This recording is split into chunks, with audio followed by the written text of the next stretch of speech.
حضرت عیسیٰ علیہ السلام کے پاس ایک شخص آیا، کہنے لگا میں نے آپ کے ساتھ رہنا ہے ہمیشہ۔ امام راضی نے لکھا ہے میں نے ہمیشہ آپ فرمانے لگے میں ضرور ساتھ رکھوں گا پر دنیا داری کا مطالبہ نہ کرنا جی۔ اس پیر دے بندے کیویں مرید ہون جدے مرید ہویا دکان ہی نہ چمکے، کیا مطلب ہوا بیعت ہونے کا؟ اتنی دیر کے مرید ہوئے ہیں تو کوئی فائدہ نہیں ہوا، نہ کاروبار چمکا نہ دکان بنی۔ الٹا پیر صاحب کہتے ہیں سود بند کر دو، دھوکے بند کر دو، فریب بند، جتوں ہوندا پیا ادوں بھی نہیں ہون دے دے، کیا فائدہ ہے نا جی؟ تو کوئی مکر فریب ہی نہیں، دجل ہی نہیں، سادہ سادہ کام کیسے ہوگا؟ حضرت عیسیٰ علیہ السلام کہنے لگے میرے ساتھ رہنا ہے تو دنیا داری سے، بولیے دنیا داری سے بچنا۔ کہنے لگا جی بالکل صحیح ہے۔ آپ فرمانے لگے چلو ٹھیک ہے۔ حضرت عیسیٰ نے چاہا کہ اس کا امتحان کریں، فرمایا پہلے دن وہ آیا ہے صحبت صلح میں رہنے کے لیے، خیر سیکھنے کے لیے۔ حضرت عیسیٰ علیہ السلام فرمانے لگے کتنی روٹیاں کھائے گا؟ کہنے لگا ایک۔ آپ نے 3 روٹیاں منگوائی، ایک خود کھائی، ایک اس کو کھلائی، تیسری وہیں رکھی اور جناب عیسیٰ دریا پہ وضو کرنے تشریف لے گئے۔ واپس آئے تو روٹی کوئی نہیں تھی وہاں۔ فرمایا روٹی کس نے کھائی ہے؟ کہنے لگا کوئی پتہ نہیں۔ جناب عیسیٰ علیہ السلام نے نا اس کو معجزہ دکھایا۔ ایک ہرن جا رہی تھی، اس کے ساتھ 2-3 چھوٹے چھوٹے بچے تھے۔ حضرت عیسیٰ علیہ السلام نے ہرن کا ایک بچہ پکڑا، اس کو ذبح کیا۔ ہرن بھی کھڑی ہو گئی، باقی بچے بھی کھڑے ہو گئے، ذبح کیا اور ذبح کر کے اس کا گوشت بھونا، اس کو بھی کھلایا، خود بھی اتنا کھایا کہ سیر ہو گئے، ڈکار آنے لگی۔ فرمایا کھایا نا تم نے؟ لگا حضور کھایا ہے۔ فرمایا پیٹ میں بھی ہے؟ کہا ہے۔ ہرن کے بچے کی ہڈیاں پڑی ہوئی تھیں، جناب عیسیٰ نے ساری ہڈیاں اکٹھی کر کے فرمایا کم باذن اللہ، اللہ کے حکم سے کھڑا ہو جا۔ وہ ہرن کا بچہ پھر زندہ ہو گیا۔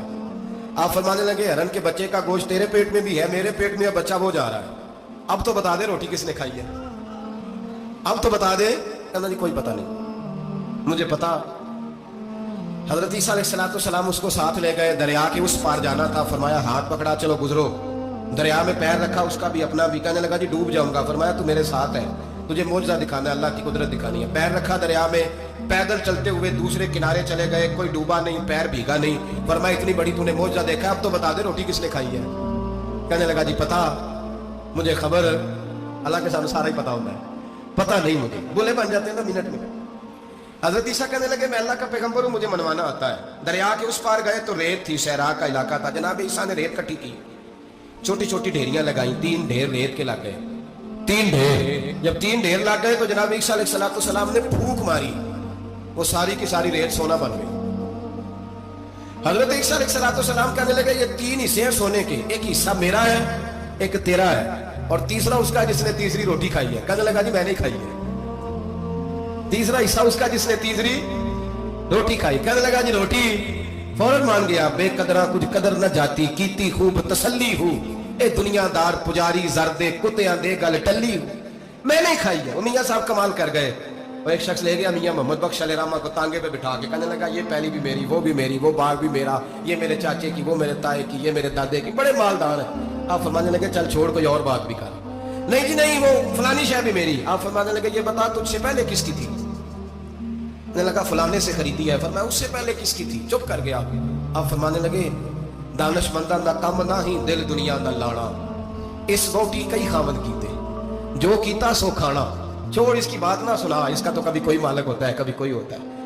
کہنے لگا جی میں نے کھائی ہے روٹی۔ تو حضرت عیسیٰ کہنے لگے تو نے ظلم کیا، نبی کی صحبت پر تو نے ایک روٹی کو فوقیت دی، ایک روٹی، اور مجھے دھوکہ دیا اللہ کے پیغمبر کو۔